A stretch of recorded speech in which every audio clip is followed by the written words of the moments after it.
వరంగల్ ప్రజల కొంగు బంగారమైన భద్రకాళి అమ్మవారు శాకాంబరి అలంకరణలో భక్తులకు దర్శనమిచ్చారు. తెల్లవారుజామున 3 గంటలకు అమ్మవారికి నిత్యాహ్నికం నిర్వహించారు. ఆ తర్వాత అమ్మవారిని వివిధ కూరగాయలతో శాకాంబరిగా అలంకరించారు.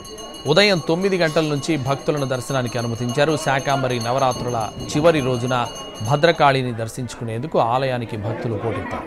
మరింత సమాచారం మా ప్రతినిధి అరుణ్ అందిస్తారు.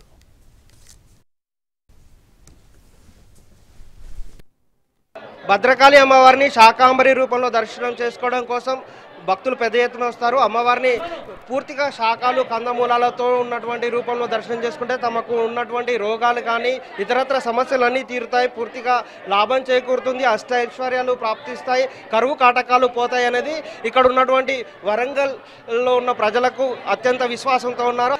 ఇక్కడ ఉన్న పూజారులతో మాట్లాడదాం. సార్ చెప్పండి, అమ్మవారిని ఇలా దర్శనం చేసుకుంటే ఎలాంటి లాభం జరుగుతాయి? ఎప్పటి నుంచి శాకాంబరి రూపంలో దర్శనం ఇస్తున్నారు?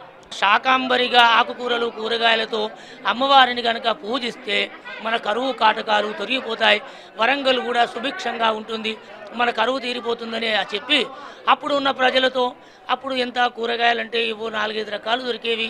మనం ఎప్పుడంటే ఇప్పుడు స్వతంత్రానికి ముందు అయితే గణేష్ శాస్త్రి గారు వారు ఇక్కడే పండించి పండిన కూరగాయలను సేకరించి అమ్మవారికి చిన్న చిన్నగా మాలలు వేస్తూ అమ్మవారిని బాగా ఆరాధన చేశారు. తద్వారా శాకాంబరి అమ్మవారు కటాక్షించింది మన ఓరుగల్ భద్రకాళి, మన కొంగు బంగారు తల్లి.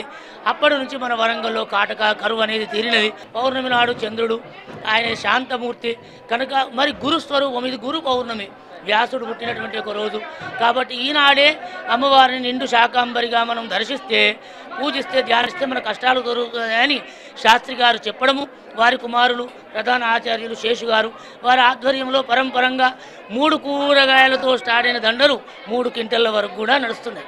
ఎన్ని రకాల కూరగాయలను వినియోగించారు? ఎక్కడెక్కడి నుంచి వచ్చారు? వరంగలే కాదు, కర్ణాటక, మహారాష్ట్ర, బెంగుళూరు, ఇక్కడవి ఈ రాష్ట్రాల్లో బాగా ఒరిస్సా, ఈ రాష్ట్రాల్లో కూరగాయలన్నీ హైదరాబాద్కు వస్తాయి. ప్రతి సంవత్సరం మనకు పరిచయమే కాబట్టి అక్కడ నుంచి మనం తీసుకొచ్చి అన్ని రకాలు వేస్తున్నాం, కానీ అన్ని మీకు కనిపించకపోవచ్చు. సుమారు 40 నుంచి 60 రకాల పళ్ళకి సంబంధించినటువంటి వాటిని అమర్చి అమ్మవారిని ఈ రూపంలో దర్శనం చేసుకుంటే ఎలాంటి ఇబ్బందులు కాటకాలు కరువు కాటకాలన్నీ తీరుతాయి, వాళ్ళకు ఉన్నటువంటి అరిష్టాలన్నీ కూడా పోతాయనే నమ్మకంతో ఉన్నటువంటి భక్తులు అమ్మవారిని దర్శనం చేసుకోవడం కోసం పెద్ద ఎత్తున వస్తున్నారు. కెమెరా నాజిత్ కుమార్ అండి, వరంగల్.